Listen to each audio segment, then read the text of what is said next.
What's going on, everybody? Welcome back to another episode of Two Knicks Chicks. I'm your girl, Lady, and the Chef, and I'm joined by my lovely co-host this morning. D 21. What's good? Well, we are on a second day of a back-to-back against Brooklyn. The Knicks did defeat the Brooklyn Nets on Friday night Knicks game, 124 to 122. To me, the Knicks should have won that game with a nice margin. It shouldn't have came down to a last-second shot. Thank God that Jalen Brunson did uh, make that shot. And when he made that shot, it reminded me of what we were talking about in the last game, how he took the last shot and we thought the decision making on that shot. And I saw someone made a compilation video of Jalen Brunson from his Dallas days to his Knicks days taking the last second shot, and it wasn't good. And I said, Wow. and I said Jalen Brunson is clutch, but taking those last second shots, I feel confident and comfortable that he can make it. But I don't know. The video that they showed, and this wasn't like the only part of the editing that was done was just basically showing the different games where Jalen Brunson took the last second shot. So I was like, I, I don't know. But we're not here to talk about that. He made it. That's what counts. A win is a win. The Knicks did get the win. And this was actually their second matchup in the in-season tournament. So now the Knicks are 2-0 in the in-season tournament.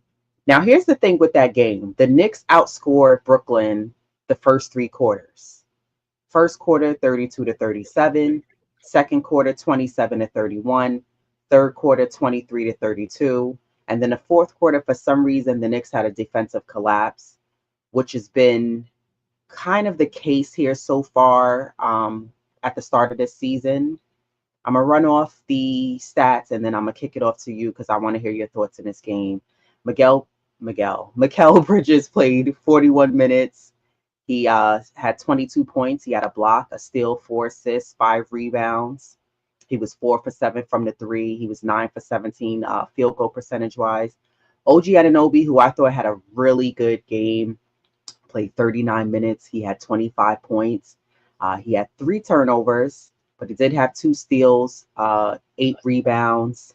He was 4 for 5 from the free throw line. He was 1 for 8 from the 3-point line, which was a surprising stat for me. He was 10 for 17 from the field goal percentage line.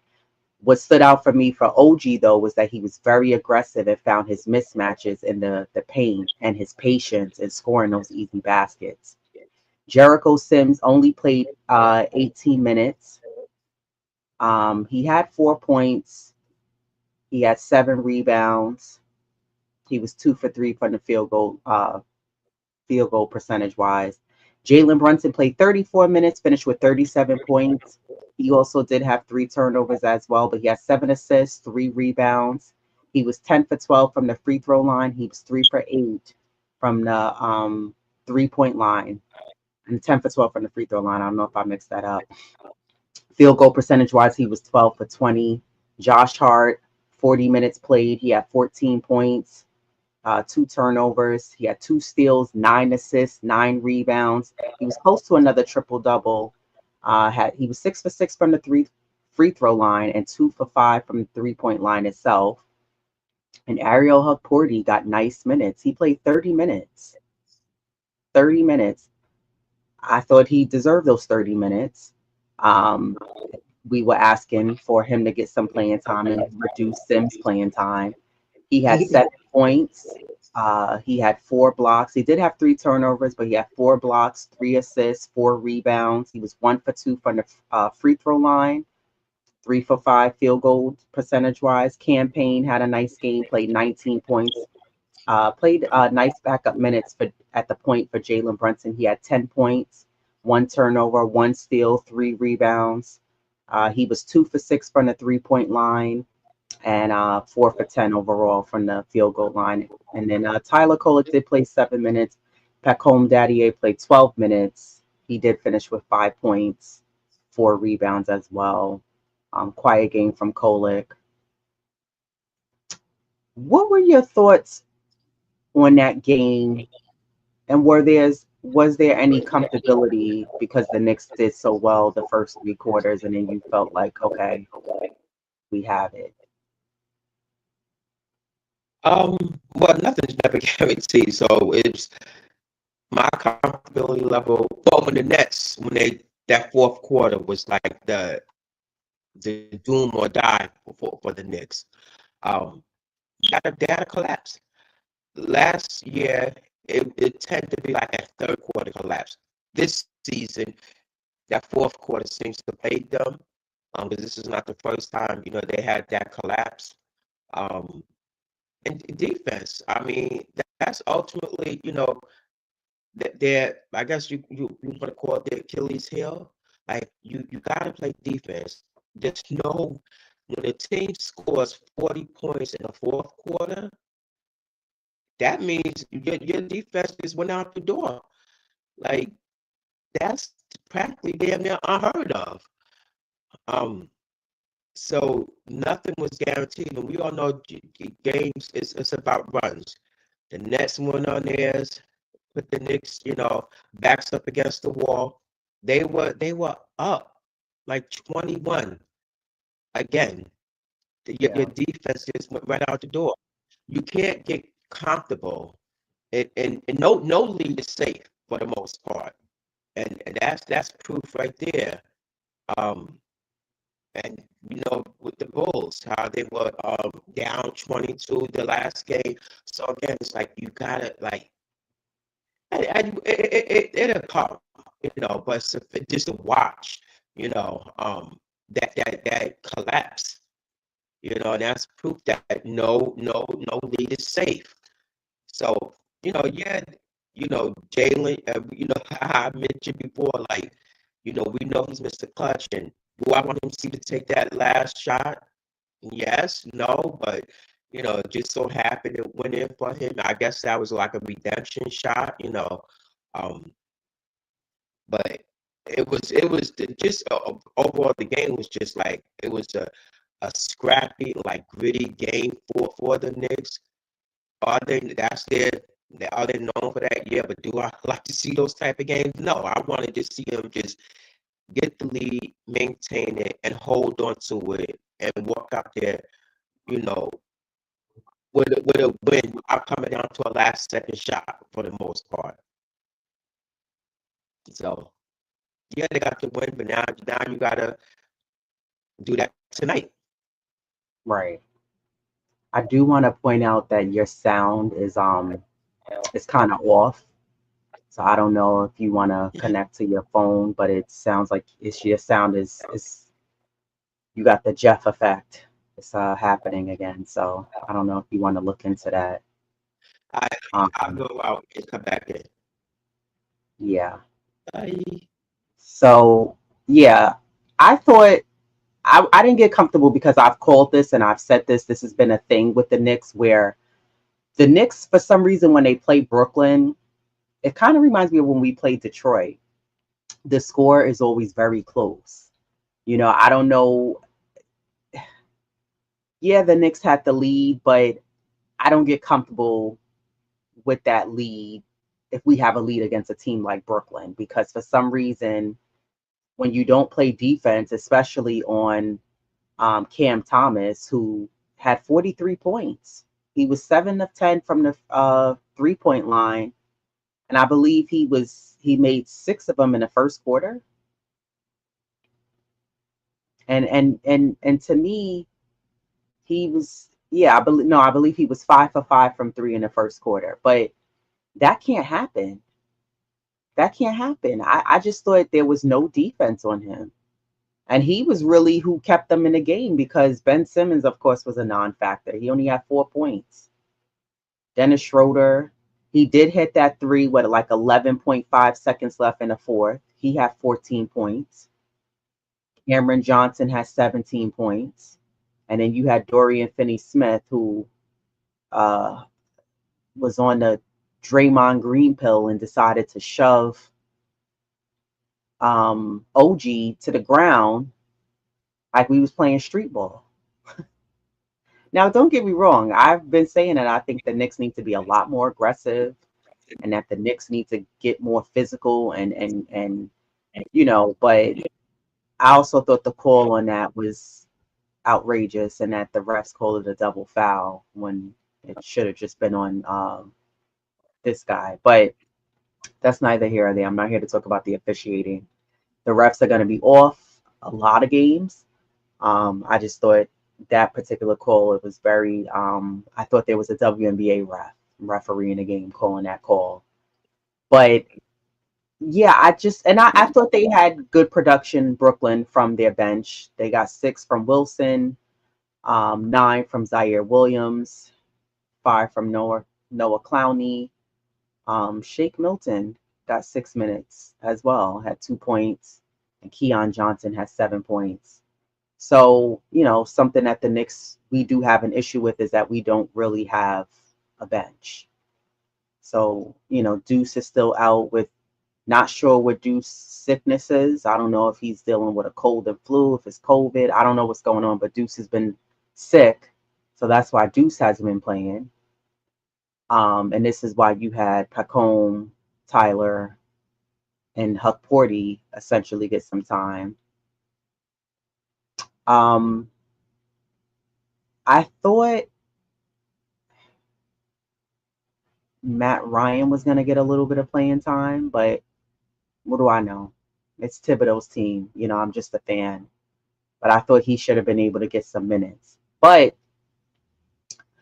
I don't know. I thought, and then not to mention, we didn't mention that Carl Anthony Towns did not play this game due to having a banged up knee. I think he got that banged up knee contusion when they played against Chicago.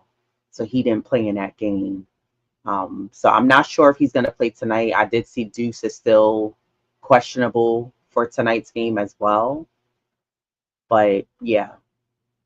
But overall, I just think that, this Knicks team, they're struggling defensively to figure out how to play good one-to-one, man-to-man defense. They haven't figured out how to play good one-on-one defense. I even thought Huck Porty's defense has to get stronger. While I do think that he's a good defender, there was a lot of easy baskets made, and it kind of reminded me of when we see Jericho Sims playing in the paint, and he's allowing those easy baskets to be made against him. But I did like what I saw from Huck Porty. And I think this is why he needs to get the minutes that he's getting, right? I don't think he needs to get 25, 30 minutes, but I do think he needs to get more than 2 to 4 minutes, Huck Porty. And he gives you a little bit more production-wise than Jericho Sims. With Jericho Sims, it's kind of limited to what you're going to get. I think that he can. I think your sound is still doing that because I can hear an echo, by the way. When I'm speaking, I can hear an echo on your end. Jericho Sims, he's only going to give you a little bit of what he can give you defensively. But Huck Porty is going to look to score more. He's more explosive. He did have one play where he was in the paint and he kicked the ball out, and the ball got swiped. I don't remember by who in Brooklyn, and they was down at the other end. I didn't like that. But, Jalen Brunson also made a mistake like that as well. He threw a really lazy pass, I want to say at some point midway late in the third quarter. And I've seen Jalen Brunson throw those, and it's a little frustrating to watch. But overall, I think, especially tonight, it's a rematch. Brooklyn, of course, is going to try to redeem themselves and get the win over the Knicks. The Knicks have to figure out, if you get a lead as such of 20 plus points, they have to figure out a way to maintain the lead. You can't go up by 20, 25, and it happens. Chicago did that against us, and the Knicks were able to cut into that lead. But you can't allow a team to crawl back into a lead like that and then Now you got to play this back and forth game, and Jalen Brunson has to, play hero ball, which he did. He was able to go off in the fourth. I thought he became a lot more aggressive. He seemed like he had a will and he didn't want this Knicks team to lose. But I really do think that the Knicks have to figure out their identity defensively. I think they're still figuring out their identity, but they have to figure out their identity defensively and what they're going to be doing on the floor. Um, just overall as a team. I just think that this Knicks team defensively, they're not good. They're not good. And the season's only going to get tougher. It's only going to get harder. It's only going to get tougher itself for this Knicks team. And this Knicks team has to figure out their identity defensively. Defensively, I don't worry about this Knicks team offensively. I worry about the Knicks defensively. There's some question there, and that the Knicks have to become better overall as a defensive team. Yeah. But overall, was I happy with the decision of the last second shot by Brunson? Yes. It looked like a clean look. He looked very confident when the ball left his hands. I liked the way it looked like it was going in, which it did. I thought the Knicks lost a little production with OG getting fouled out. Things like that, they hurt you, and you getting 6 fouls. It definitely hurt you in the long run, and they needed his production as well. But I think that also this game showed why Tibbs needs to play Huck Porty some more minutes, why you need to give him a shot. If you want more rim protection, if you want to back up to Karl Anthony Towns until Mitchell Robinson comes back, you need to play Huck Porty more minutes and bring Jericho Sims minutes down and give Huck Porty some more of the playing time.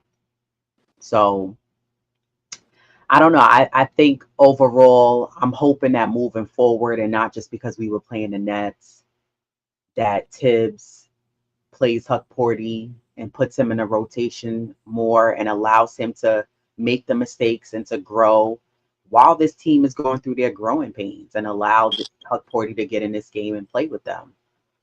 But I really like what I'm seeing from Huck Porty. He's more aggressive, more explosive on the defensive end, and then also looking to score. And that's what you need. And he's going to get better defensively, but you got to give him a shot. You can't keep him at the end of the bench and he's warming up a seat instead of getting out on the floor and playing and giving you what you need, what he can be giving you on the floor. Mitchell Robinson's not expected to come back till sometime in January. Who knows when that is? There's really no timeline. And it's the same for Precious Achiuwa, who they're throwing out dates, but he hasn't even started back practicing yet. Right. So you have to play the rookies. What other options do you have? This is not, we're going to go swap for this player and take someone in. You don't have that option. So you have to play the rookies. You have to give Huck Porty some time. You got to give Pac Holmes some time. And, Daddy A, you got to give him some time. You got to give these guys some playing time for them to get acclimated into the lineup. And, yeah, the only other thing that stood out to me, too, for that game was that the Knicks did have 13 turnovers. I think when the Knicks have more than 10 turnovers, it's one too many. The Knicks have to learn to protect the ball. They did out-rebound Brooklyn 45-37. But we missed 5 free throws. The 3-point percentages, they were 13 for 38. The Knicks did shoot the ball well overall, but yeah, I don't know. We'll see. But when you watch the Knicks so far, do you feel like that game, the Knicks were in their mind conscious of like this is an in-season tournament, or do you feel like the Knicks were playing because they're just playing, they're trying to figure out their rhythm, they're just trying to get wins under their belt, and we're just playing this game to like it's a regular season game, which it is technically, but not really so much. The focal point was that it's an in-season tournament game. I kind of think it was playing a little bit of both, but I think more so on the in season. Because the teams who's won the most, and and also the point differential. But um, you know, ultimately, yeah, everybody wants to win the ring, but the in season, that says a lot. It's not as much, but it does says a lot. Then the bonus behind it. Um, they a lot of them they want to win it because the rookies, they that's the money that they get. It's a nice incentive, but you know they need to treat it like like it's like this. It's a championship game, so I think it was like a little bit of both, but more so because it's like the end season, the tournament. Um, so unfortunately, they let the team score, over 100 points. But I think that was more so like the in season and less advanced, you know, and Yeah. make our way out to Vegas. What did that win say, considering they didn't have Cat playing in the game? Because do you think it would have been a different outcome if Carl did play that game, or do you think that it would have still came down to the wire where we would have had that defensive collapse and it would have came down to ultimately, down to the wire? See that's a tricky one because see now if Cat was playing, would Huck Porty got those minutes, so and they probably they probably would have definitely not definitely won, but they probably would have won with a larger or the game when it came down to such a down to the wire. But then again, that drawback would have Porty gotten those minutes and what we have been able to see, what he can do, his capabilities, as far as just contributing to the Knicks. Yeah, and in his absence, you certainly missed that low post. That presence down there that he gives the Knicks. But again, with Huck Porty, now you got that rim protection, and again what he was able to bring. So that's kind of a tricky question because you know Sims wasn't playing that great, and Tibbs decided, well, let me just go with the rookie, see what he can give us. So you don't with Tibbs, you just don't know. But it was a great game for Huck Porty because now he gets to he showed them, what this is what I can do. Like and he's no he's a rookie here, but he has playing a time under his belt. Just playing overseas, and for a young guy, you saw a lot of upside to him. So that's a tricky question because would he have gotten those minutes in Cat's presence if he had played? So Yeah, that's a good point, being that Cat didn't play.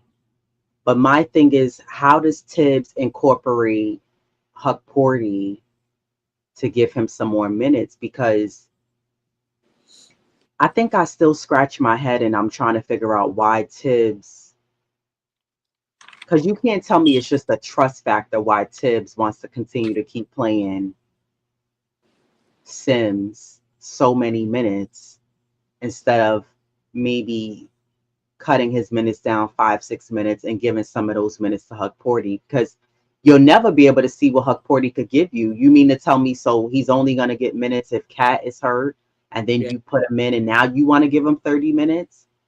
Like it makes no sense to me. So he's rocking so much with Sims, and I don't know if it's a combination of it's because of trust and because Sims has been on the team longer. You know what I mean? Like that's what I take from it. It's almost like when people have like a union job and he's like, well, he's been here longer than you, so that's why, like, it's seniority based. Yeah, And that's almost what it seems like. It's a combination of like, well, Tibbs trusts him, and because he's been on the Knicks team longer. But to me, that means nothing. yeah. Tibbs also did this against iHeart initially when he came. He was so rocking with Mitch, rightfully so. But I was like, but if Mitch gets hurt or you playing him so many minutes knowing he's injury prone, you'll never be able to see what Isaiah Hartenstein was able to do. And I feel like Tibbs, I don't know. He's like, once he likes a player and he has that trust, he's just so stuck like glue with that guy, and he's just gonna keep rocking with that. And it's almost a sense of insanity because he's doing the same thing and expecting a different result. And I saw another content creator who has a podcast on YouTube, and he also puts his content out on social media. And he pointed out how he noticed that Tibbs was harping on Hukporti when Hukporti, I don't know if he went to shoot a three or a jumper. I can't remember what it was. But Tibbs like went off on Hukporti and was mad. And I even saw at one point when I was watching a game, I don't know if it was exactly like a defensive mishap play or what it was. Mm-hmm. And someone on Brooklyn scored, and Tibbs was like pissed at Hukporti. And I'm thinking to myself, I don't know if this is like you're riding the rookie because you want him to be good, which I'm sure is the case as a coach, or are you doing that same thing to Jericho Sims when he's like giving, um, I think a basic level of playing time out there on the floor? So I don't know. I just feel like, how does Tibbs incorporate Hukporti into this lineup so that way it's not just a steady Cat and Sims? How do you get Hukporti inserted into the lineup so he can get some playing time? Well, I think even when Cat comes back, like hypothetically, he plays today. Me personally, I would rock with Hukporti. Like, let's face it, Sims is in year 4, and he's still in the developmental stage, in my estimation, because he hasn't. There's no growth in him. Yeah. And if this team has championship aspirations, and which they do, then you need to go with the guy who's going to give you the best chance of getting there. And Sims is not it. So I think he needs to, as a fan, rock with Hukporti and let him learn, Yeah. because that's the only way he's going to get better. We saw what Sims is capable of in year 4. That's not much. Um, there's just no upside to him. And this is what we're going to get as a team. And not to compare them, but Sims has 4 blocks in the whole entire season, and he had it in one game. So there's your rim protection. Like, so the things that Mitch can do, Hukporti can work his way. He's not going to be Mitch. Because each player is their own individual play, but he can work his way into being that type of I heart Mitch, to a certain degree in his own right. But for him to, I think Hukporti needs to come in behind Cat, um, and let Sims learn. It's Tiz, man. He has to change. Like, a lot of teams are going, with the bench and what they're, the players and 12-man rotation, and Tiz need to expand it, because that's the only way you're gonna, get some production. Get these guys gonna learn and grow, develop. Um, I think he just needs to just rock with Hukporti and then let Sims be that third string. That's how I see it, because he's so he's eager, he's aggressive, like just his presence, like he's agile. There's a lot of upside to him. Yeah, that was a real small sample size, but he even did it in the preseason. So we kind of see like he just his hunger, his basketball IQ. So he's showing Tibbs like this is what like I'm ready. I can do this. I can make the contribution. Yeah, he even said, he was nervous and that's understandable. Yeah, he's gonna make mistakes. And guess what? As he play, more teams are gonna play him differently. But guess what? He has to learn. And that's gonna be his pressure, his test. If when that time comes, because the more he plays and teams are gonna be like, okay, we're gonna play him differently. But guess what? He's gonna learn from that. So I think that Tibbs should definitely give him that chance to learn and bench Sims. Yeah, I agree 100%. Huck Porty 100% needs playing time out there with this Knicks team. Having him sit on the bench will not be smart from a coach's standpoint, for the team standpoint. And I just don't think that rocking with Sims is sustainable Nah. until whenever Mitchell Robinson comes back. I think that if you can give Huck Porty the minutes, allow him to learn and make mistakes, he can come in. You can diminish Sims minutes down and maybe give him 6, 8 minutes, give Huck Porty a little bit more minutes. And now you have Cat, Mitch, Precious, and Huck Porty.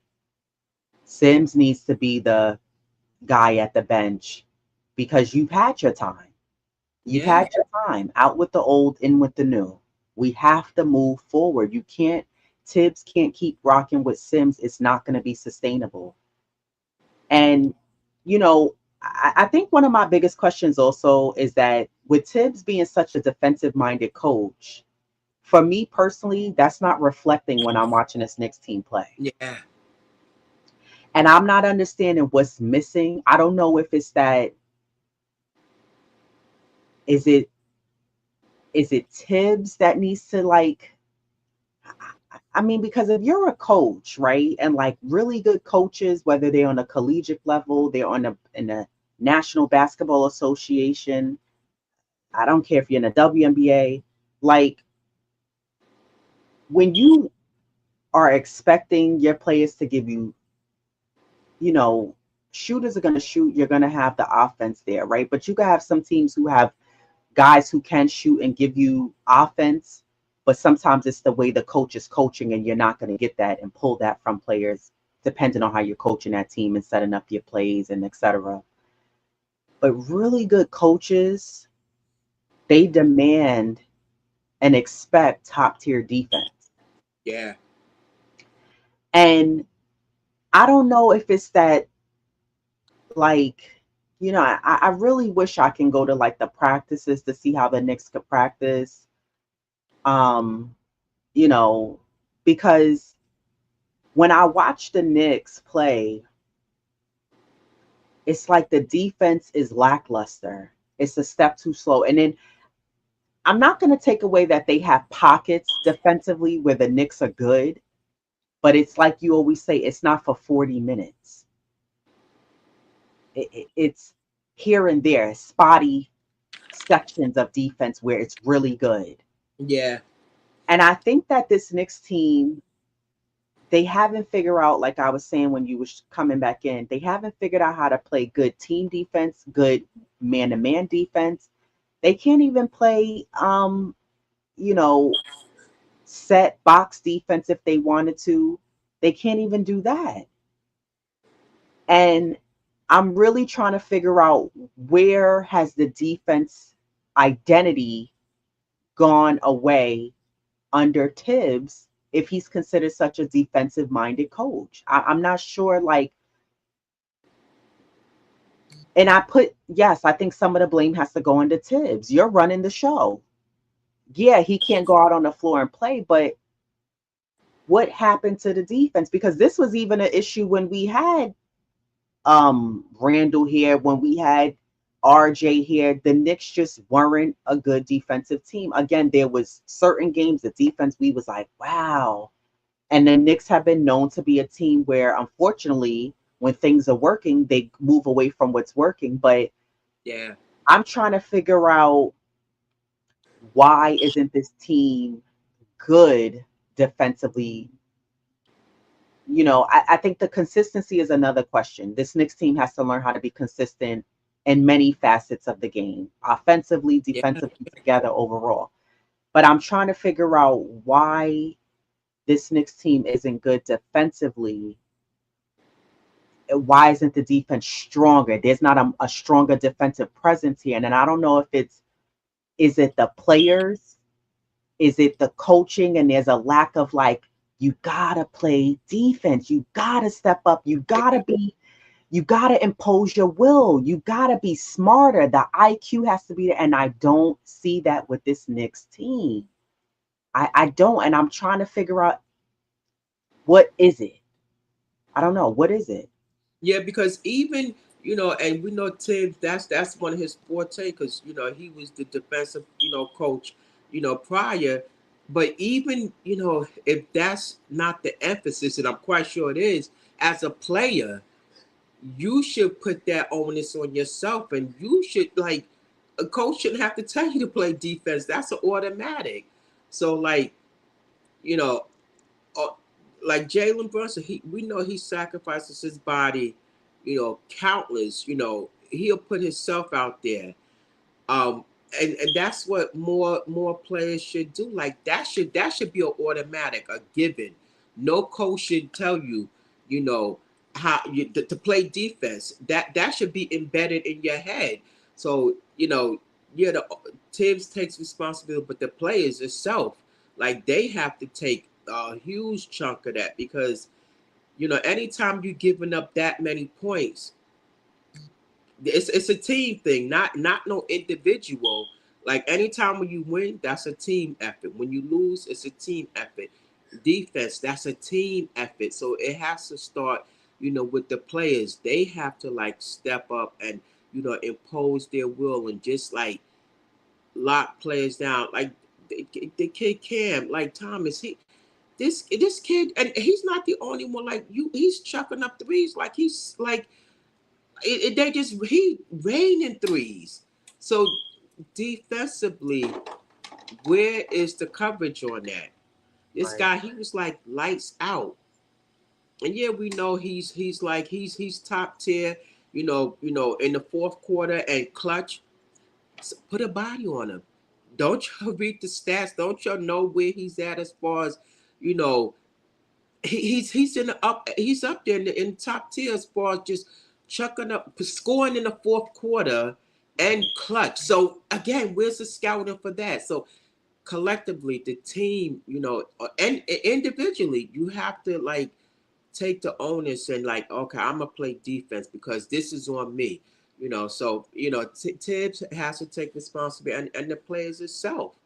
The coach can tell you, but that should be an automatic, and they have to get back to that because this is like what, like the fourth game where they allowed over 100 points, and we're with the six and 12 games in. Yeah, So yeah, we know that they're still finding themselves and getting to the groove of things, and or the continuity. We get all that, but you have to lay the foundation. You got to develop good habits. So absolutely. And I agree. I think that it is a team effort collectively, whether you win or lose. When the Knicks, when Josh fouled in that Chicago game, that wasn't the cause of the Knicks losing that game. It starts prior to that and what you did before that play. It's the same thing like on Friday when we just played Brooklyn. If the Knicks would have lost that game, it would have been, well, you allowed them to come back into this game yeah, after being up by 21. So I 100% agree. It's a team effort collectively in what you do. But I think that this Knicks team, we can't be known as, well, Mitchell Robinson's there. That's their defensive temple. yeah, Come on now. OG Ananobi. He got quick hands, feet. He's a good swiper of the ball. When we had Devo last year, but that can't be it. It can't be one or two, three pieces, and then occasionally you get spurts of good defense collectively as a team. yeah. The defensive identity has to step up on his team. It's very weak. It's not good. And I think that if the defense doesn't step up, what's going to happen is the Knicks can still have a good season, but I think that they're going to have to be careful come midway point of the season, or a little after the midway point, and that they'll be trying to fight to gain a good seeding in the East. And it's there for the Knicks to take. But the reason why I say the Knicks have to get better defensively is because there's been a few teams that I've watched who played against both Cleveland and Boston, and I watched the defense was a lot better than what I saw the effort from the Knicks. Yeah. And this is not me comparing. I just say that I think that you have to be prepared to throw different defensive schemes out against Yeah. any team on any given night. And this is one of the biggest Achilles heels for the Knicks right now. The defense is just not there. It hasn't clicked yet. It hasn't clicked. And that's a little worrisome because when you play against, you have to figure out how to beat teams like a Boston. You have to figure out how to beat teams like Cleveland. If you can't figure out how to beat a team like that more than once throughout the regular season, come on, what are we doing here?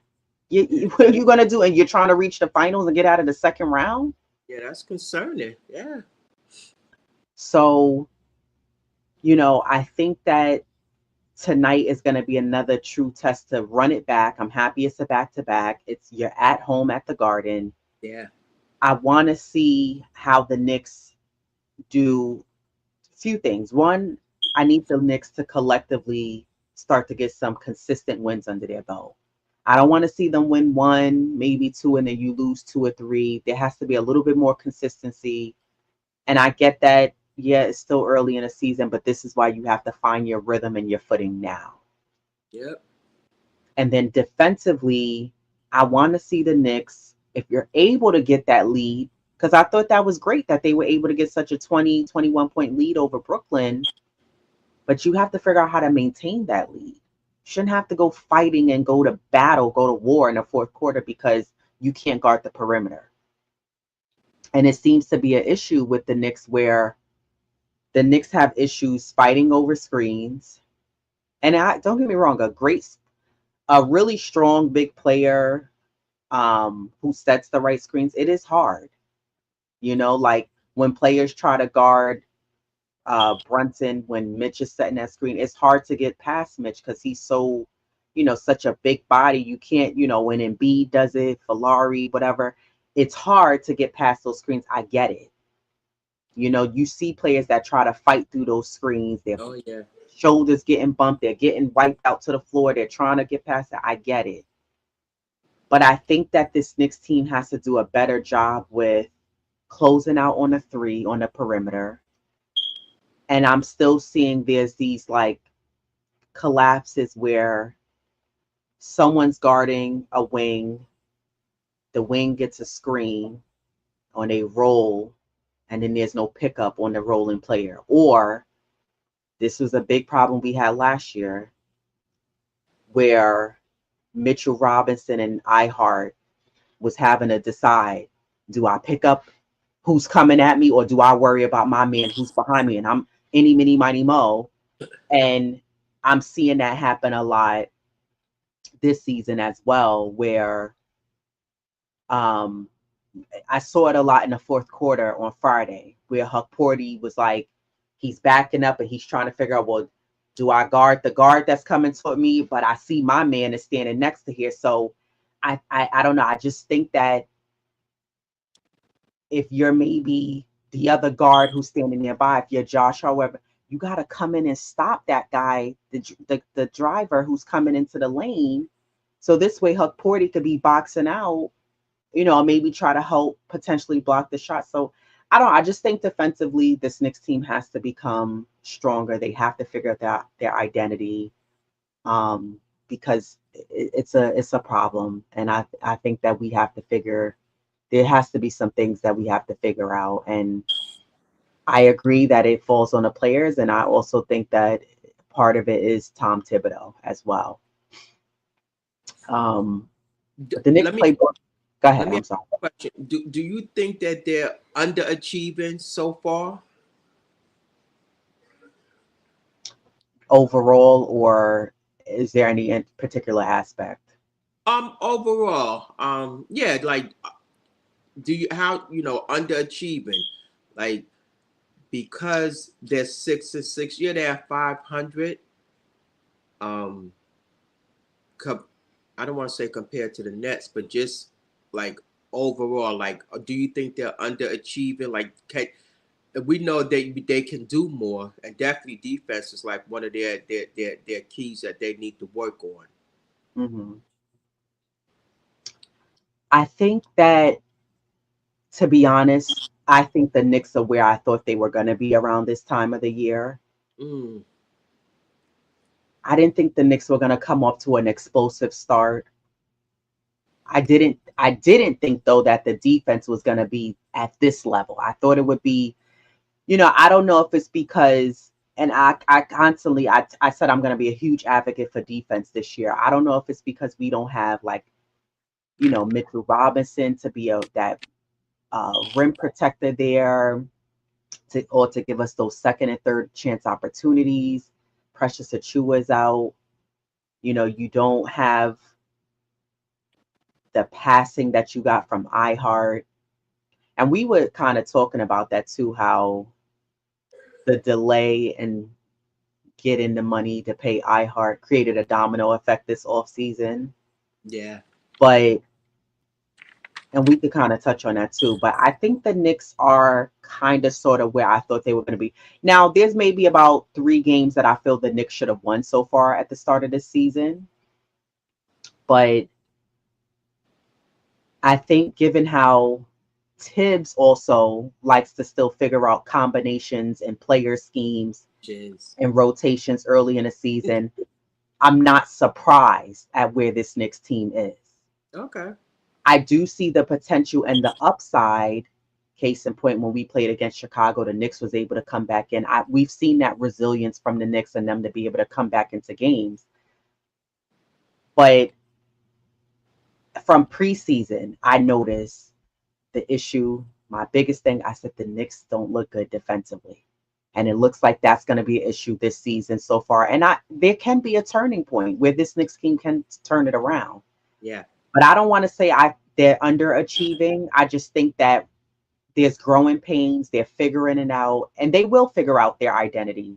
I just think it's going to take a little bit of time. I don't think it's going to take. It shouldn't take, to after All-Star break. And even then, again, you can't sleep on teams. Just because someone could be in eighth right now, they could end up being in fifth, fourth seed, in a couple of months. So I'm not concerned. I'm not worried. I think the Knicks are where I thought roughly they would be at about this point in the season. What about you? Do you feel like they're underachieving, or you feel like they're pretty much where you thought they would be? No, definitely. They kind of, I don't want to like underachieving because, like, defensively, we know, like, you got to pick that up. Um, just and you guys you're professionals. Like, your IQ is pretty high, so you you gotta like talk more on that court. So, like, little things, the Yeah. nuances that could help the team out. But underachieving somewhat. But me, yeah, I kind of thought that they would. I would say even 9 and or even 8 and 2 or something like that. Because, like you said, there was those 2 or 3 games that potentially that could have or it was theirs for the taking. But again, defensively, they just let it just slip, in their hands, and I guess kind of played the teams like just too loose, and you Yeah. know, and they didn't put I don't want to say emphasis, but like uh, or you have to. So I thought that they would potentially even have been 8 and 2 if that's fair, you know, Yeah. or for me anyway. Yeah. Oh, No, and and that's And That four, is fair. That's a good number. And if the Knicks were, I would be like, okay, the Knicks are, they're doing their thing so far at the start of the season. So I think that's a fair analysis of. yeah, 8-4, even 9-3. Because like, and you have to, like, that's what I say. You got to build that foundation, and just you have to lay that groundwork early. And I know we have different guys, and it'll come. But I just thought that they would, for me, be further along. I mean, if that's fair to say, 8-4, 9-3. Yeah. And I do think that the Knicks should be there. And I don't think that that's me putting too much pressure on this Knicks team, because we talked about this. I think there is some pressure on this Knicks team to be better than they were last year. There's pressure on the coaching staff that you have to perform better than you did last year. The goal is to get better, not just every game, but each season. So I do think that I agree 100%. This Knicks team should be on paper and watching visually should be better than where they are so far at the start of the season. Yeah, and I think there's even pressure on, like, Mikel and Cat, and like even from Mikel, because they gave up so many picks for him. And just a few years ago, he was like, I think, like second in, like, defensive vote. So Yeah. like that's a lot of pressure. And can he live up to it? Yeah, he just has to just like block out that noise, get back to your game, because they did give up a lot for him. So he just has to, you know, I don't want to perform, better again. Get out his head. Maybe this will be. Maybe this is his breakout game with that block. Like I said, when I saw that block, I guess, and I think I said, well, Mikel said, yeah, I'm on this team now. Like, yo, y'all my guys over in Brooklyn, but I'm on this team, so it's all fair. But maybe this is his and let's hope this is his breakout game. Where he can. And today, to me, today's gonna definitely be a test. Like, can they duplicate, or just like, y'all know where the collapse was at from Friday's game?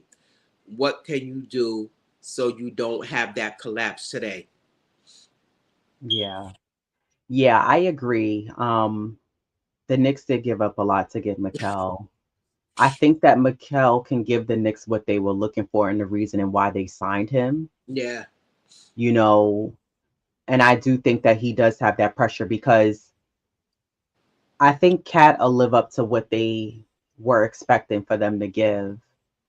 Mikel so far, there seems to be some, I don't know. I said it before, I think he's like overthinking because maybe yeah, there's that pressure even on himself to do better. I've noticed on defensive schemes, when whoever he's defending, if they score over him, they get past him, he's like hard on himself. I guess because he knows he can do better, and he can do better. yeah, for I sure. think he did a really good job after Jalen Brunson hit that three on Friday and not giving up on the play. Oh yeah, for Because sure. sometimes players get hype and they're like, oh, okay, but when in the game of basketball, all it takes is someone to hit an over half court shot and knock down, a three, and then they win.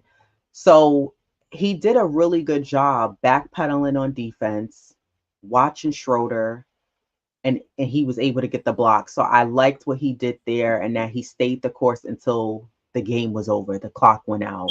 Yeah, But I think when you think about this Knicks team, and we were kind of talking about this the other day,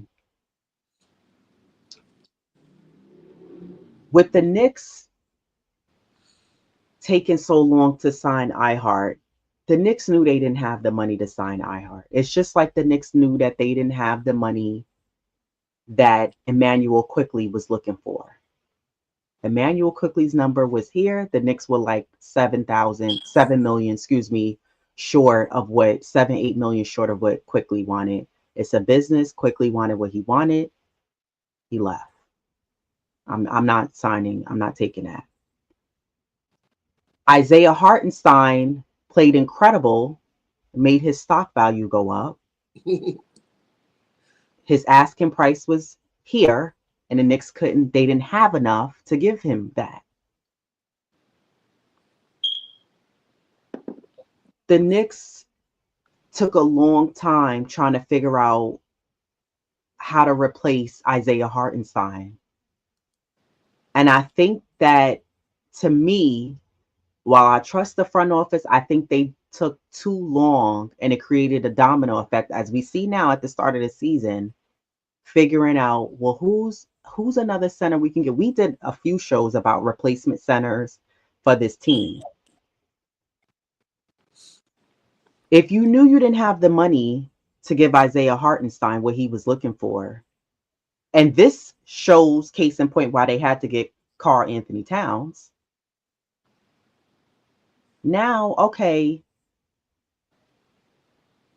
I'm assuming they were thinking we have to get a solid center to perform and be at our metrics of where we want to be this season, because we have a center who's injury prone in Mitch Robb. Mm-hmm. Okay, cool. But what I'm trying to figure out is, were they thinking, well, you also have Precious Achua? Because they couldn't have been thinking, well, you got Haporti, because he hasn't really been a factor in that he hasn't been able to get the playing time. So I think what I'm trying to get at is the front office took too much time, and I don't think there was enough thought. The focal point was so on getting a center. No one was thinking about the bench. I also thought that we learned from last year and said, well, we were playing guys too many minutes. Yeah. So where is the bench? Where is the backup center? Yeah, you have Haporti, but Tibbs, hello, you got to play the guy, as we alluded to at the top of the show. But do you feel like the Knicks took too long and their focal point was too on the center? Thank God they was able to rebound and get Karl Anthony. And do you think that affected the roster lineup and what we have going on now, and that we don't really have a strong bench presence? But yeah, that definitely plays a factor, and we don't, because even when Precious come back, you have Precious, Sims, and you got to throw him in there. He's on the roster point blank, even though you don't want to. Deuce, Cam, we don't know the status with Shabbat, Mitch, but you got three centers. You your point guard now. You got Deuce and Payne, but just the bench overall, because we know once Mitch and Precious come back, these guys are going to get buried on the bench, and then they're going to go to the G League and then get called up every now and again.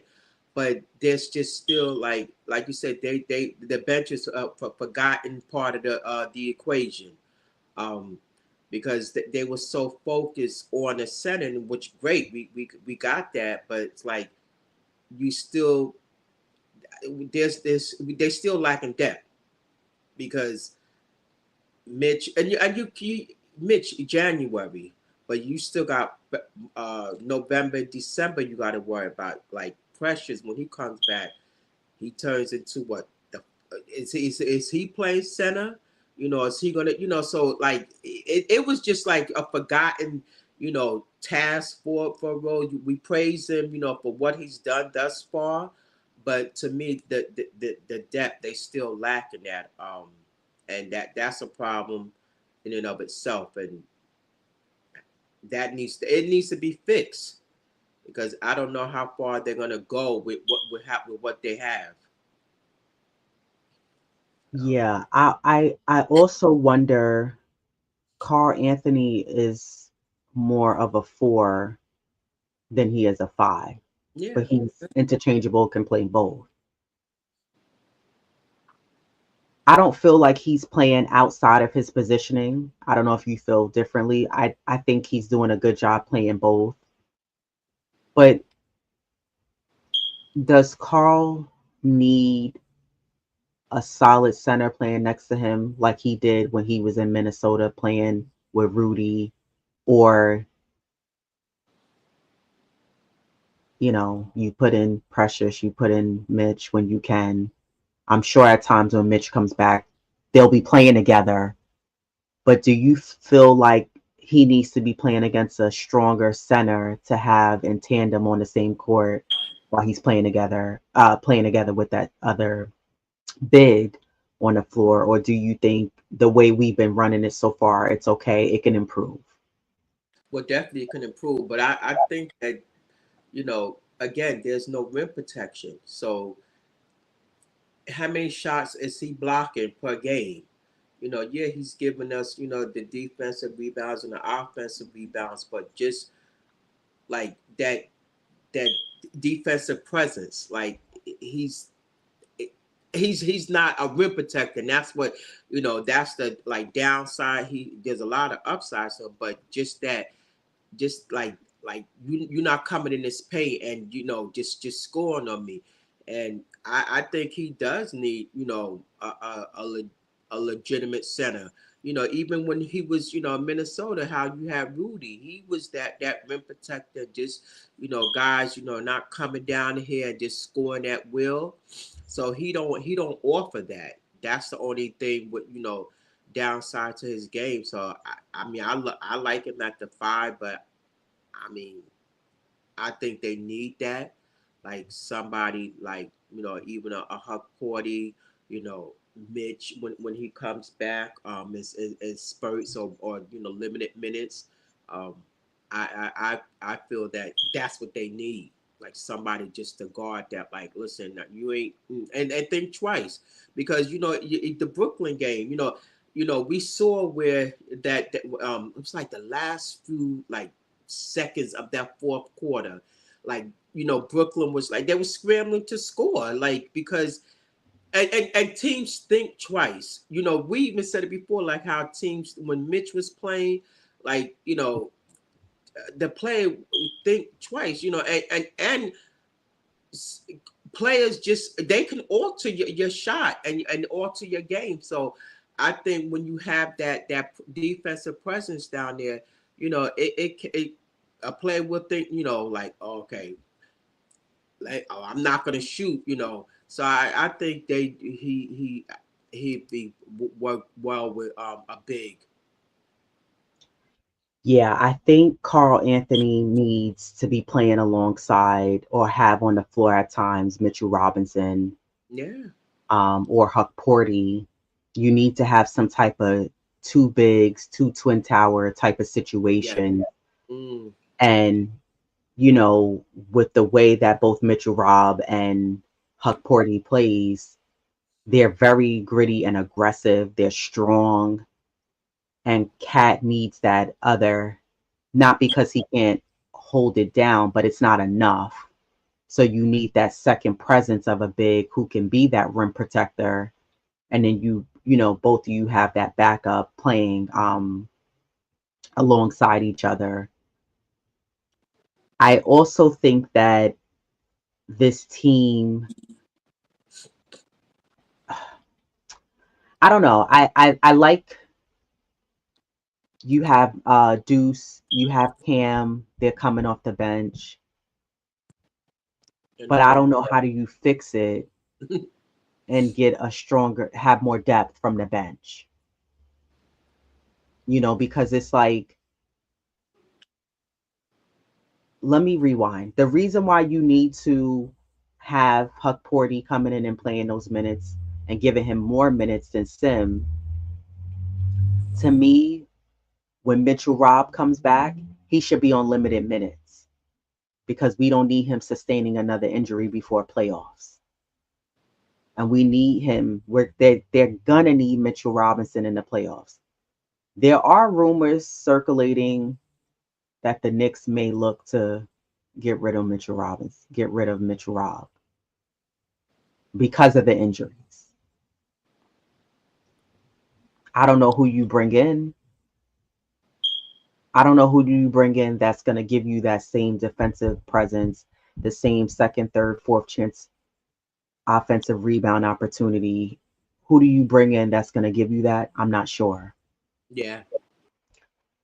But at the end of the day, I think the way this roster is constructed, you have to keep Mitchell Robinson on this team. Another player, when we spoke about pressure, I think also is Precious Achua. If he plays well, his stock can rise up, and he can do what Isaiah Hartenstein did in that he can play really well and teams will be interested in him in the offseason. So he has the opportunity when he comes back from his injury to play really well. And that'll be beneficial for the Knicks in the long run, as of course, throughout the season and as well as the playoffs. But I think that this Knicks team, my biggest thing is, what do you do to get more depth on the bench? Because playing the starters +2 is not sustainable. Because last year, what I saw in the second round of the playoffs against Indiana, the Knicks looked winded. Oh yeah, for sure. Because that first round against Philly was so very entertaining. Very, very, very entertaining. Very good first round. But it was such a battle, a great battle, that when the Knicks got to round 2, they looked so gassed and winded. Josh Hart, bruised rib, this one ankle, that one. Everybody just looked so winded. They were battling, fighting, but they didn't have enough in the tank to keep going.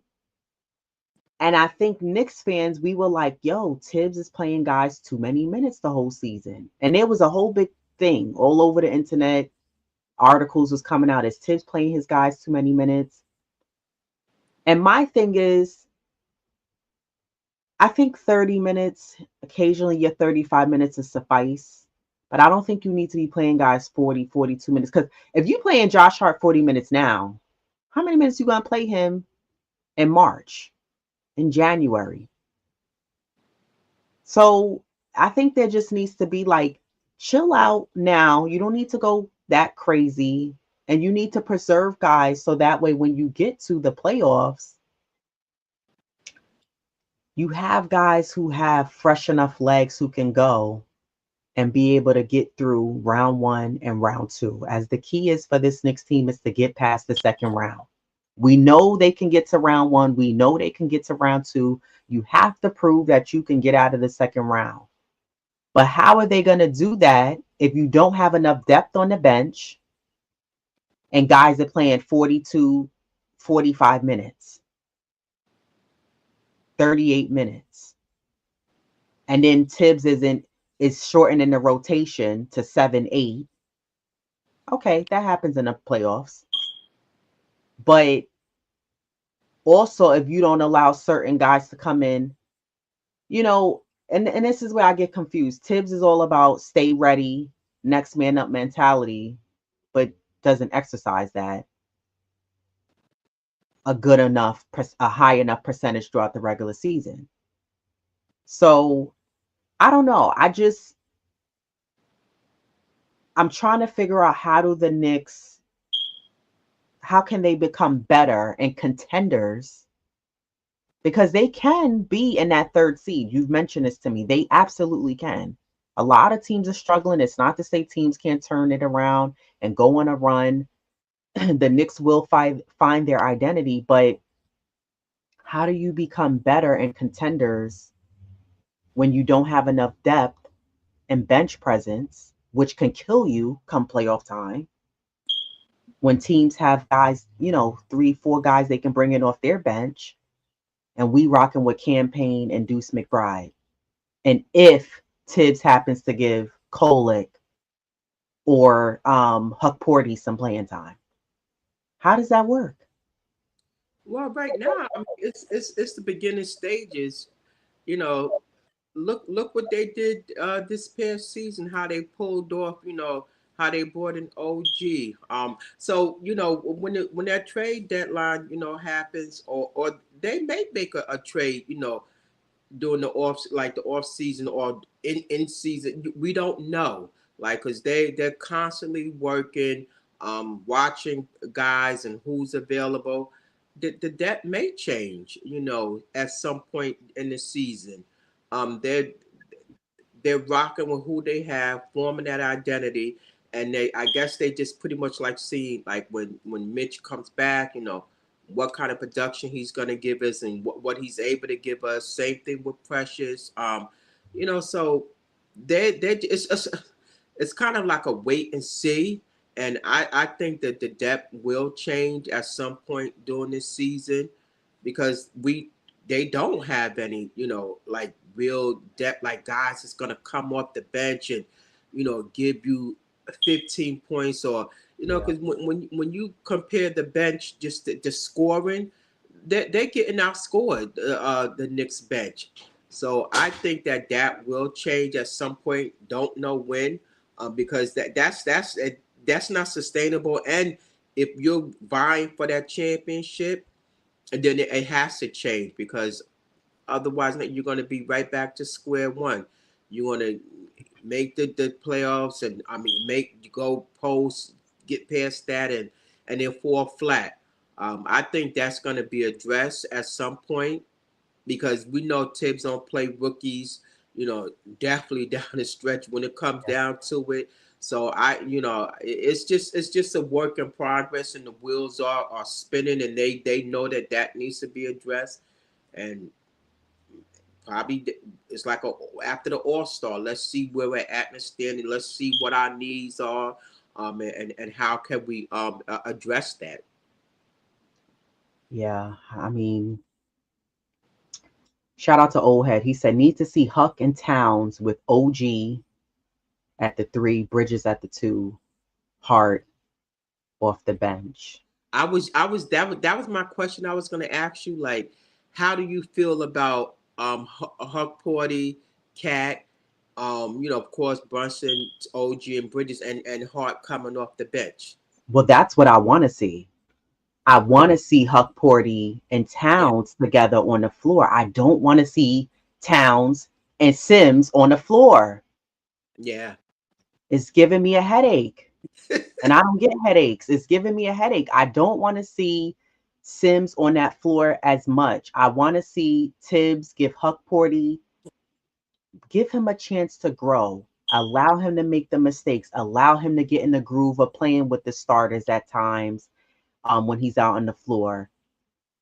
This way, he's going to knock off the nervous jitters. He's going to be fired up and ready to play. He's going to be able to come in. He's going to be able to be that echo to what Carl is doing down in the paint. And he can be that extra added defensive presence and protector in there for the Knicks team. yeah, But Tibbs needs to really give this guy a shot. He may not have a bunch of NBA experience, but he has professional basketball playing experience. So I would like to see Huck Porty with Towns. And the reason why I also say that as well is, again, when Mitchell Robinson comes back, he's not going to be able to give you 25, 30, 35 minutes right off the bat. His conditioning may not be there. It may be a little off. I'm sure he's still going to, he's working out, staying in shape, but it's not the same when you're playing live in games. Okay. This is not rehab. We're not playing in practices. When you playing against these other teams and they whipping up and down the court quick, come on now.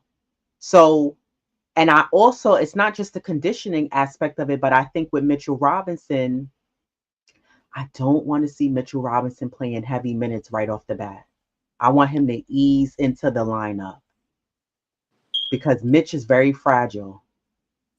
The back of his jersey should say Fragile, not Robinson.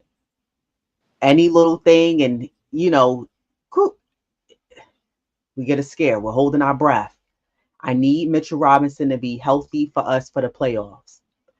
So this is why I'm saying, instead of rocking with Sims because you feel like he's been on this team longer, your trust is with him longer. It's not working. It's not working. Got to change it up. So I would like to see Huck Porty get the playing time. And now you're going with Cat, Mitch, Huck Porty, Precious. That's what I want to see. We have to change it up, Thibodeau. We have to change it up if we want to see change. You got to bet on him. You could ride him. You could get upset. Correct him, as you should. He's going to make those mistakes. But I don't think rocking with Sims and giving him more minutes and only giving Huck Porty maybe at times when it's at your convenience or because the Knicks are up 4 or 5 minutes, maybe 6 minutes, 7 minutes here, it's not going to be sustainable in the long run. You're going to need Huck Porty in the long run. God forbid someone else gets an injury. Not, well, oh, because this one's out here, you can get in. Get him into this rotation. And this is why I also say you have to play Kolek and continue to give him minutes. Last year, we were oh so lucky that Jalen Brunson was healthy the entire season. Yeah, you got campaign. He's been out. Mitchell, Deuce, not injury related, more of a sickness. But you have to have a backup. We didn't have backups last year when we had these injuries. That was our problem. It was, okay, bench and C squad come in and be ready. And guys were ready. They came in. They did the best that they could. But that's why I asked a few minutes ago, or brought up rather, how not signing Hartenstein to me caused somewhat of a domino effect. Yes, I thought the Knicks did an excellent job bringing in Carl Anthony as a replacement, because that's another thing too I wanted to bring up. I didn't think that the Knicks were going to re-sign Randall. Remember, it was taking so long. We kept, during the summer, we was reporting. We were trying to report on something regarding that. Nothing. Crickets. Mm-hmm. I said to myself, I don't think the Knicks are going to re-sign Randall.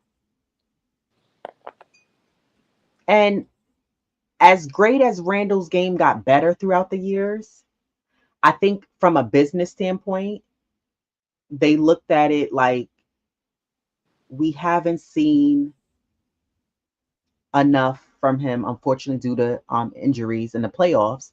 And we didn't see this team elevate to the next level even before Brunson got here, just under Randall. Granted, to Randall's credit, he didn't have all the help when he was in his first couple of years here with the Knicks. But I was like, I don't think that the Knicks are going to sign him. Okay, yeah. Cool. Again, they didn't have it to give Hartenstein what he wanted. Now we was left in limbo because Carl Anthony was like a last minute thing. Clearly they were working on it in the back end behind the scenes. But I wonder if the Knicks didn't have Carl Anthony and maybe they had one of those other guys that we had on our list of potential centers that they could have brought. Would the Knicks even be where their record be where they are now? You said if they didn't have Carl Anthony Towns? Yeah. And maybe we had one of those other guys who we had, it was like maybe 6, 8 guys that were available, because even the available centers shrunk down because a lot of teams started saying, okay, well, we'll take him. We'll take this one, this team taking that one. So the list of available guys shrunk down because there really wasn't much option left. So it was crumbs. It was crumbs left available. And I wonder if they didn't have him, where would this Knicks team be? And I'm not saying he's the end all be all, but he's made a difference in that he replaced with the production you got from Randall. So I'm wondering if they didn't sign him and you got Mitchell Rob out hurt, where would they be? Yeah. They're possibly the same record. And who knows, because everybody plays different style, and that's a hard one, because the guys that they were looking at, some were starters, but most of them were bench players that, Mhm. as far as the centers. But possibly not, because again, most of them were bench players that, came off and they weren't starters. So and starters are starters for a reason, because they give you the most production. They is more upsides to them for the most part. 9 times out of 10, that's the case. So I probably maybe they would be under 500. Um, so yeah, that's a hard one. I don't. They'll probably be under 500, maybe a one game under. Yeah. Um, that's a hard one, because again, there's some games that they should have won, or potentially was theirs for the taking, and maybe those could have been a game. So that's a hard one to say.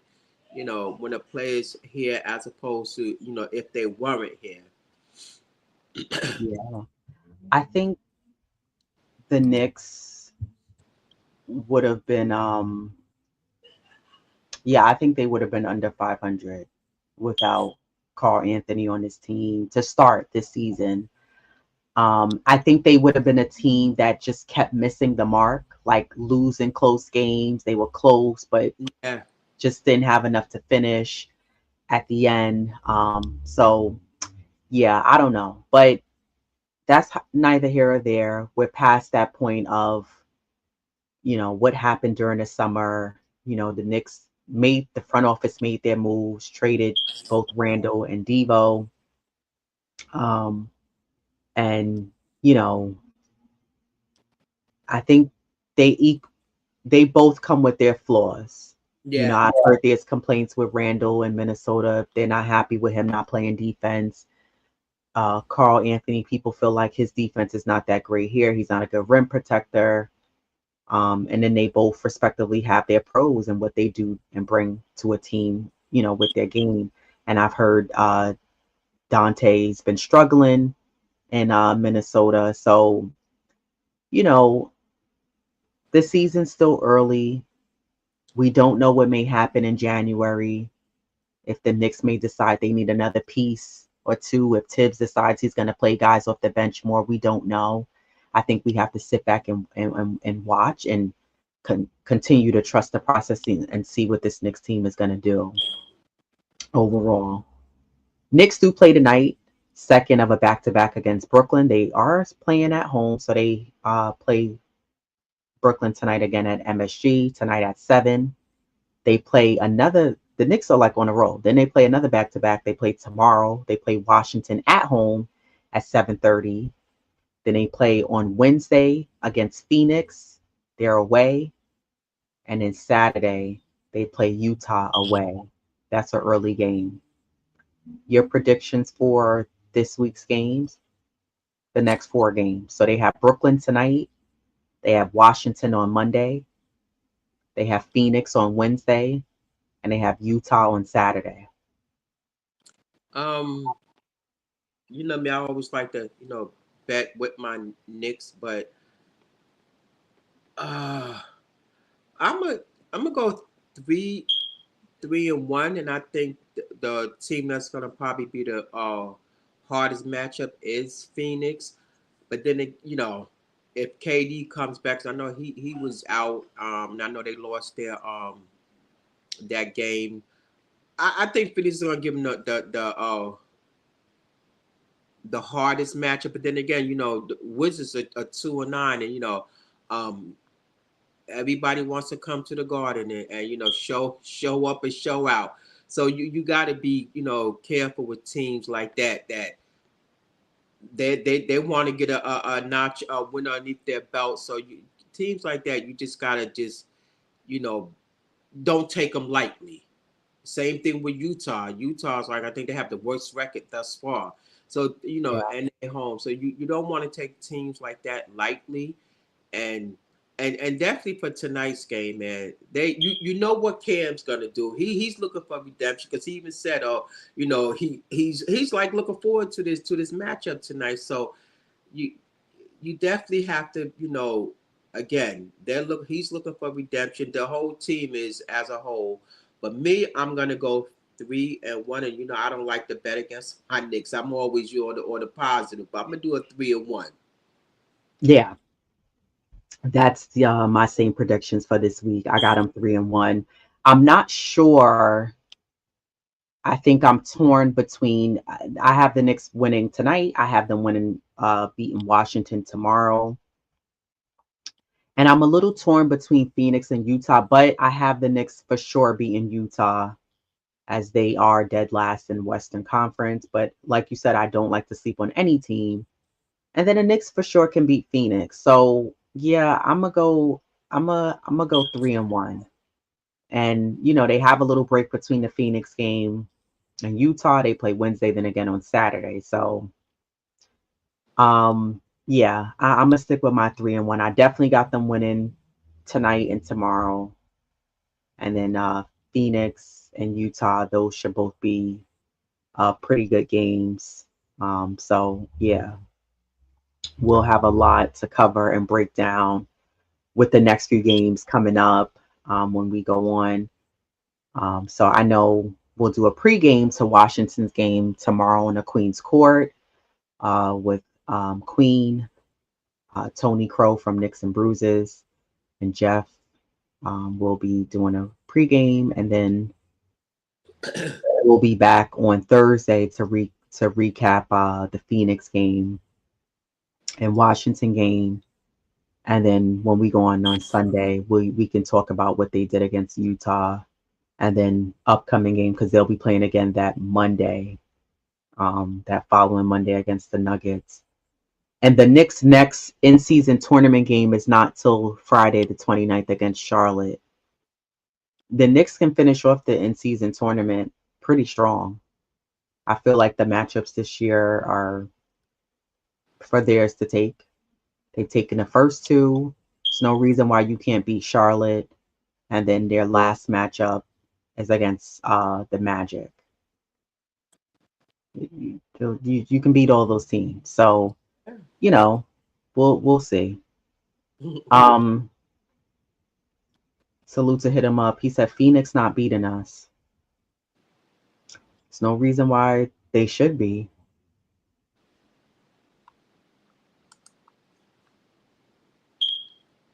Kareem Grant salute said we won the best of Phoenix. True. We did. AP said hit those likes. Hit the like button, y'all, if y'all haven't already. Parish Drugger salute says Sims can play with Cat because Cat throws great lob passes, but Huck Porty should be first. Yeah. But I just don't see the difference when Sims is on the floor with Cat. I think because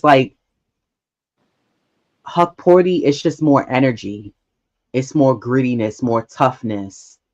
You know what I mean? He's just the way he's out there playing on that floor. And also offensively, he's looking to score. Sims is more like, I'm just going to set up guys and give them their screens that they need. I'm going to move out the way. I'm going to run towards the basket to be there to do a putback or get the rebound, pass the ball back out. Mm-hmm. Huck Porty, I agree. He needs to be on that floor with Carl Anthony at the same time. Yeah, salute to old head. This is what Diva Locks has been saying. When Precious comes back, we may not see Sims again. Huck played 30 minutes last game. Yeah, Precious is definitely going to take those minutes away from Sims. His minutes will diminish. But I think my only thing with Tibbs is that, one, we were saying at the top of the show, Huck Porty played 30 minutes because Carl Anthony was out with the knee contusion.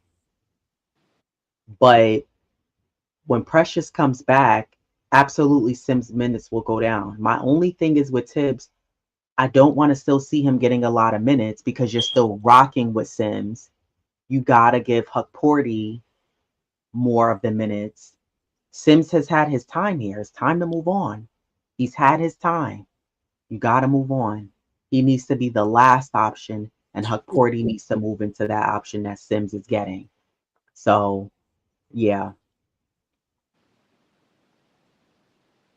Yes, you can't wait until the mid-end of the season to play Huck and get mad when he's having a hard time to play. Yeah, play him now.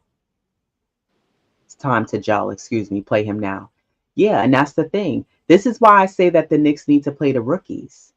I'm not saying give them a ton of minutes, but giving them these like 2-3 minutes here because we are up by 25, 20 points, and it's 4 minutes left of the game, and then you put them in. It kind of goes against stay ready. Like, yeah, you should always be ready from when a coach calls you in, even if you haven't played several games in a row. But I think that if you don't play guys and then you try to put them at late in the midway point of the season, towards the end of the season, they haven't had enough time to play with the team and guys who start throughout the season enough that now when they come in and the shift has changed and we got to step it up as we're getting to close out the season strong and then be ready for that next transition into the playoffs. I just don't think it's fair to do that to guys. And also, you're not allowing yourself as the coach enough time to be able to analyze and see, okay, let me help him and assistant coaches and mistakes you're doing while we're watching film. This is what you're doing. This is what we need you to do, et cetera, et cetera. So you also need to play guys and give the rookies playing time because we need to take a big page and lesson out of last year. And when we had all the multiple injuries, we need to be prepared if you have to go through that at some point throughout this season. Yeah. We miss some key guys as we are already witnessing, missing both Precious Achua and Mitch Robb. So you need to have these guys playing to get in rhythm, to be able to play, and it's not just about the scoring and the defense, but to have that playing time outside of practice in games against, other Western Conference and Eastern Conference opponents so they can be ready. So I want to see Tibbs, take a risk, give guys a chance.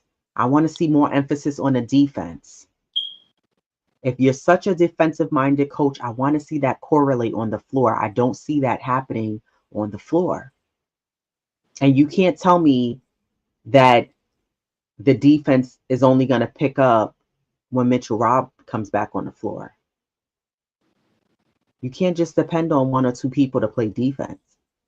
You can't depend on just Cat and then you have OG. And then when you have campaign and he is able to flush the guys, that's all you're relying on. It can't be 2-3 guys. It has to be a collective effort. Defense also wins games. The issue with this team is not the offense, it's the defense. So there has to be a shift. There has to be a change in the defensive identity of this New York Knicks team moving forward. I agree. Daddy A needs minutes. He's ready. I agree. He's being slept on. Not sure why. I mean, well, I know why. Because, how Tiff is. Hit him up said, I think Tyler Kolek might be traded. Why do you feel like that? I think that would be silly for the Knicks to trade him.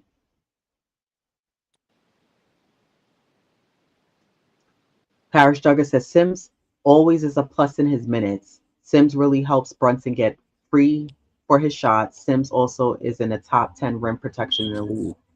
Yeah, see, here's the thing. I want to say this was Dope Soul Sports Knicks Talk Thursday show, and they were talking about Sims. And Queen brought up how on paper, Sims stats is really good. And shout out to Jarrell, who I'm in 100% agreement. He said, I don't care about what's on paper. It's not showing what my eyeballs watch the TV screen. It's not translating on the court. Yeah. Right. So it's like, yeah, which I find fascinating that on paper, his stats are great. But yeah, he helps Brunson get free from shots. So does Mitchell Robinson. Huck Porty could do the same thing. That's not enough. It's not enough. It's not enough. You get in 20, 25 minutes, 18 minutes, you get us maybe 4 rebounds. Cool. But he doesn't give you the same thing that a Mitchell Robinson could give you. He doesn't give you the same thing that a Huck Porty could give you. It's not the same. And when you're watching a game live, Sims doesn't give you enough to say keep him in the game.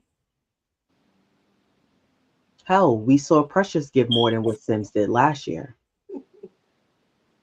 So again, it's amazing to me how Sims minutes, I mean, his on paper, his stat line reflects one thing, but being able to set good screens and I don't know, what else does he do? Because I can't think of anything else that and I'm not even trying to be funny, that he adds to his or brings to his game that's a value to this Knicks team. And that's what you need. You need players that bring value and assets to the team. And I don't see anything there from him. So I'm just Same here. I don't see it. yeah. So sure, Jericho Sims sets good screens, but that's not enough. When you really sit back and watch Jericho Sims and you watch when Huck Porty gets a game, it's two different players. There's a different level of energy. There's a different level of like wanting to prove that you want to be on this team. You want to win, doing all the other little things necessarily to get the win. There's a difference. And I don't see that with Jericho. So absolutely, when Precious comes back, he will get more of the minutes. He will Sims minutes will diminish and go down. I want to see Tibbs incorporate Huck Porty more into games, get him acclimated playing with guys. I want to see Huck Porty at times on the floor with Cat. Give him a chance. Yeah. Give him a chance. Give him the opportunity to go out there and play alongside Carl Anthony. You can't go by seniority and trust and keep holding on to that Thibodeau with Jericho Sims. That's not sustainable. And with Mitchell Robb comes back, I want to see at times Carl Anthony and Mitchell Robb on the floor at times, and I want to see Carl Anthony and Huck Porty on the floor at times, and I want to see at times Carl Anthony and Precious on the floor at the same time. The same way Precious and OG plays well on the floor, we can see the same thing with Carl Anthony and Mitch and Carl Anthony and Huck Porty. I want to see the development of Carl Anthony and Jalen together in the two-man game as well on the floor. And collectively, this Knicks team has to figure out their identity defensively. We have to be more consistent. You can't win 1 or 2 and then you lose 3. Consistency is going to be the key, the name of the game. Talking to each other. I agree. I say this all the time. I don't know what it is with the NBA. Like, I don't know if like we get too good for that as players where we don't need to talk on a defense anymore. I don't even hear like, woo, behind you. I don't even hear that from anybody on the Knicks. Everybody's silent, tape over their mouth. Talk. Are you trying to win? Just because you're not a captain, you could still display leadership. Help the rookies get better. You saw when Deuce pulled Huck Porty to the side and said, this is how you earn your minutes. Everybody needs to be doing that. Even if you're campaigning, you have that veteran experience. Speak to the other guys, not just in the locker room, on the floor. That's how you get better. That's how Cleveland figured out the formula. That's how Boston figured out the formula. Yeah, even the Warriors, and nobody expected them to be 10-2. You know, they're first in their division, and they got a bunch of young guys that they're dealing with. I mean, yeah, their rotation, their depth is deep, but you know, they're still up there, Exactly. vying. The veteran they have is Steph and Draymond. And the rest of those, they're working with young guys. That's because their coach is giving them a shot and trusting them to get better. And the only way you're gonna get better if you play in Right. real time.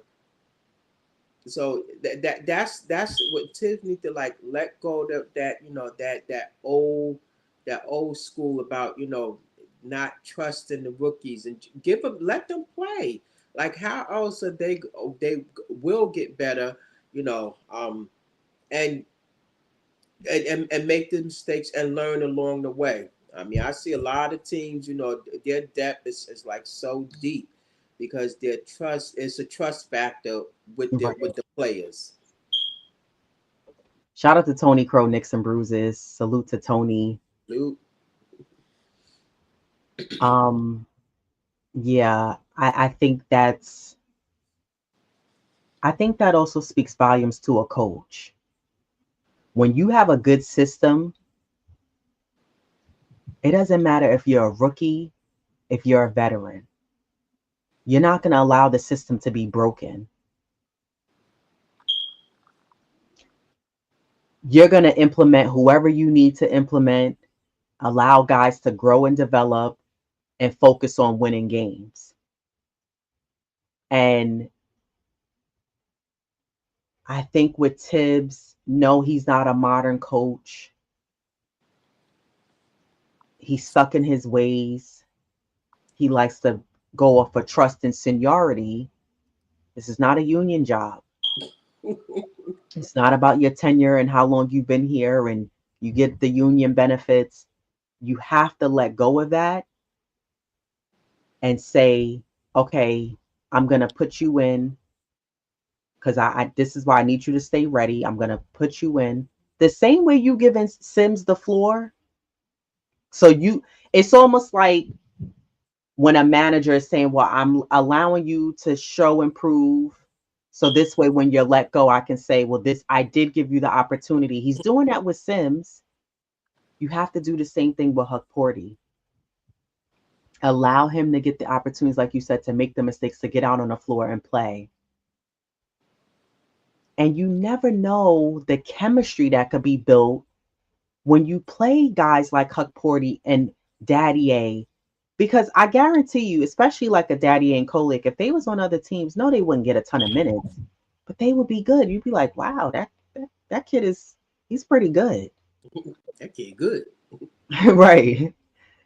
But parking them on a bench and using them in I don't know, garbage minutes, I guess you could call it, because you're up by 20 with 5 minutes left in the game. No, that's you're not going to grow as a team doing that. And this is why sometimes I say like Tibbs has to be the focal point and change as well, because it starts with him. It starts with him and his systems and whatever rotations, his plays, his trust factors, taking risk. And if Tibbs doesn't make those changes, then listen, it's going to be a bumpy road to get to the next level. As Tibbs, again, and we spoke about this on the last episode, Tibbs is known as a coach who brings teams who are stinking up the joint, he makes them better.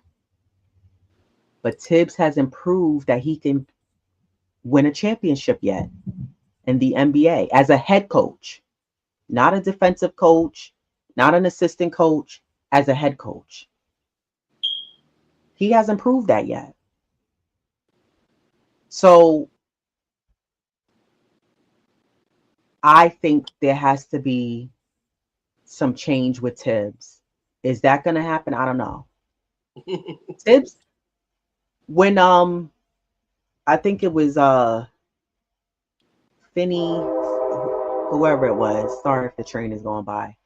When he pushed OG, Tibbs is still standing there. Like he was like a tourist in the city watching a fight. it I was like, I forgot who was it that was breaking it up from the Knicks that stepped in. I know Huck Porty got close to try to separate guys, but I don't know. And I said this early in the show how there was another Knicks content creator who spoke about how he pointed out how Huck Porty, I don't know if it was a jumper he took, and Tibbs was ripping him on the bench. And I said, I wonder if Sims gets that same energy. And if he doesn't, is it because I've moved on from you and I want Huck Porty to, I'm on you because I want you to be better. I want you to improve. Either way, it doesn't matter. Huck Porty needs to get more minutes than Sims. Yep. Okay. And, you know, if we are trying to get deeper into our defensive bag, you're going to need him out there on that floor because you're going to need him in the long run. Again, when Mitchell Robb comes back, he's not going to be able to give you as many minutes or, you know, initially. We want him to take it easy and come back and not feel like he has to rush into the lineup and what have you. But you got to play Pacome. You got to play Kolek. So this way, these guys are ready in case we have a man down situation like we did last year. So I don't know. Salute to Kevin Bergen. He says Sims isn't playing bad, but Huck Porty is just playing better, in my opinion.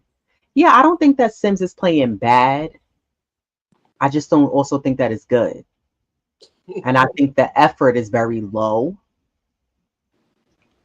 And I said this before. I think with Sims, he's just playing with the motion of the game. I'm going up on defense. I'm getting back, getting back on defense. I'm going down on offense. I'm setting my screens for guys, for wings, point guard. I'm crashing in to get a board if I need to, or put back, or grab the board, swing the ball back out. He's kind of going through the motion, but you got to do more than I'm going through the motion of going with the flow of the game. He's very passive also. Like, you know, you don't see him like, I don't know. It's like you said, he's going through the motions. I don't know if he's just complacent, and he shows a lot, in practice, and that's probably why he's getting the playing time. But you show a lot in practice, but if it don't translate over to the floor, like, why Tibbs is riding with him, that's a coach's decision. But it's like you got at some point, you gotta, like, separate the player from on the court to for them player or in practice. Yeah. And like I said, we know Sims, he's still in development stage, and at some point he has to, like, take that leap, and for whatever reason he hasn't taken it, like, compared to other players. That's he's year 4, and he's shown us what he's given us, and this is it. So he's not playing bad, but he's not playing great, or to his potential for the most part. Exactly. Considering he's been on his team 4 years. So yeah, that's Diva Locks. I don't have that chiming chirping. Oh yeah, that's you know what? That's my yeah. That's Diva Locks AP. I've already told her about this because I hear it. So sounds like she has a pet parrot in her place. Yeah, I don't have any of those strange noises. The most you guys will get from me is I live right next to a train track, so I try to mute it when it goes by. But yeah, we have our predictions for next week. We both are at 3-1. I want to be 4-0, but I'm gonna go 3-1. I do have the Knicks winning tonight and tomorrow against Brooklyn and Washington. Definitely should be beating Utah. a slight question mark against Phoenix, even though we played against them well last season. But yeah, I want to see better defense on the perimeter tonight. I want to see a full game of defense, not sparks. And yeah, we'll see. We'll see what happens. Cam Thomas has to be stopped. I don't know how. Figure it out. And no defensive collapses tonight in the game as well. So we'll see. We'll see. Shout out to the chat, everybody that joined us. The chat was on fire today. As always, Nostalgic Knicks. Salute to you, Kareem Grant, Lorraine Davidson. Who else? Hit 'em up. AP, Paula Bonner. Who else? Parrish Duggar. Who else was here? I saw some other people here. Coach Sar, 617. Coach always showing up. Milkman 23.